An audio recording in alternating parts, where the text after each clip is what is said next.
নাঙ্গলকোটের আলিয়ারা যৌথ বাহিনীর অভিযানে 14টি গ্রিস সহ 10টি পেট্রোল বোমা উদ্ধার। কুমিল্লার নাঙ্গলকোটে বক্সগঞ্জ ইউপির আলিয়ারা গ্রামে সাবেক মেম্বার আলাউদ্দিন হত্যাকাণ্ডের জের ধরে দুই গোষ্ঠীর মধ্যে আবারও সংঘর্ষের আশঙ্কায় যৌথ বাহিনীর অভিযান পরিচালনা করা হয়েছে। এই সময় যৌথ বাহিনী অভিযান পরিচালনার সময় 14টি গ্রিস সহ 10টি পেট্রোল বোমা উদ্ধার সহ প্রাথমিক জিজ্ঞাসাবাদের জন্য 3 জনকে আটক করে। বৃহস্পতিবার বিকেলে উপজেলার আলিয়ারা গ্রামে স্থানীয় সূত্রে জানা যায়, গত 5 মাস পূর্বে আলিয়ারা গ্রামে সালেহ আহমেদ গোষ্ঠী ও আবুল খায়ের গোষ্ঠীর মধ্যে পূর্বের শত্রুতার জের ধরে আলাউদ্দিন মেম্বারকে সিএনজিতে করে তুলে নিয়ে হত্যা করা হয়। ওই ঘটনার জের ধরে সালেহ আহমেদ গোষ্ঠীর লোকজন দীর্ঘ 5 মাস বাড়িতে প্রবেশ করতে পারছিল না। বৃহস্পতিবার সালেহ আহমেদ গোষ্ঠীর লোকজন তাদের বাড়িঘরে প্রবেশ করার জন্য প্রস্তুতি নেয়। এ সময় আবুল খায়ের গোষ্ঠীর লোকজন তাদেরকে গ্রামের বাড়িতে প্রবেশের বাধা দেওয়ার চেষ্টা করার প্রস্তুতি নিলে যৌথ বাহিনী অভিযান চালিয়ে তাদেরকে ছত্রভঙ্গ করে দেয় এবং আইন শৃঙ্খলা পরিস্থিতি নিয়ন্ত্রণে আনে। এএসপি চৌদ্দগ্রাম সার্কেল ফারহানুল ইমরান ও ক্যাপ্টেন মাহমুদ জাওয়াদ বলেন, একটি পক্ষ দীর্ঘদিন পর এলাকায় আসলে খবর পেয়ে পুলিশ ও সেনাবাহিনী ঘটনাস্থলে যায়।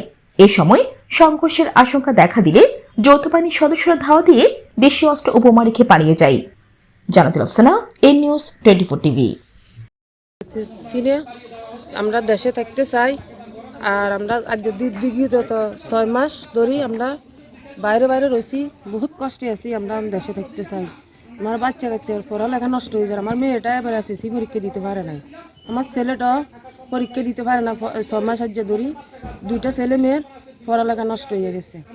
আমরা এখন দেশে নাচের হিয়েল নানি ডাকদের আনা ডরাটাম চুকিয়া শিক্ষিত দিদি উঠি ও নানু গো আঙ্গর লই যার গো নানু গো আঙ্গর লই যার গো শিক্ষিত তো এইভাবে তখন তনবনি ইয়া কন নানু কাছে আনা উচিত বুঝতে টান চাই আনা বা আঙ্গ বাগ্য থাকতেন না আঙ্গ বাগ্য ঘর কি হাতরা দিয়ে দিচ্ছে নি।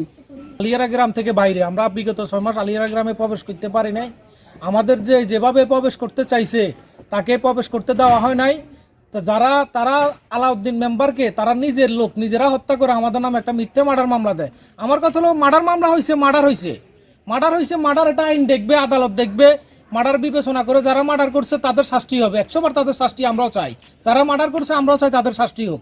কিন্তু আমরা মার্ডার কে বা কারা করছে আমরা জানিও না, আমরা মার্ডারের পক্ষেও না। কিন্তু তারা এই মার্ডারকে কেন্দ্র করে পূর্ব শত্রুতার জের ধরে আমাদের বাড়িঘর এমনভাবে তারা জ্বালাইছে পুরাইছে, সেটা পূর্বে আপনারা সবাই দেখছেন। কিন্তু আমরা বিগত 6 মাস বাচ্চা কাচ্চা সবাই বাইরে আছে, কেউ পড়াশোনার অবস্থায় নাই, কেউ পড়াশোনা করতে পারতেছে না। ছোট বাচ্চা কাচ্চা ঠান্ডার ভিত্তে বৃদ্ধ মুরব্বীরা মহিলারা সবাই কষ্ট করতেছে। এভাবে আমাদের আর গত 6 মাস বাইরে ছিলাম, এভাবে আমরা বাইরে থাকা আমাদের পক্ষে টোটালি সম্ভব না। আমরা এই বিগত প্রায় বাইরে 5 মাস আমার ছেলে মেয়ে নাতি নাতি কেউ লেখাপড়া করতে পারছে, আমরা আসতে পারতেছি না। আমি অসুস্থ মানুষ, অপারেশনের রোগী, এই বাইরে আল্লাহ খাওয়াইলে এই আমি খাই না, সকালবেলা কিছু খাই না, দুগা খাইছি, গা কাঁপার লাগছে, হাত বেড়ে খালি টাঁট গিয়ে ইয়ে লাগছে। এই অসহায় আছি, আপনারা দয়া করি আমাদেরকে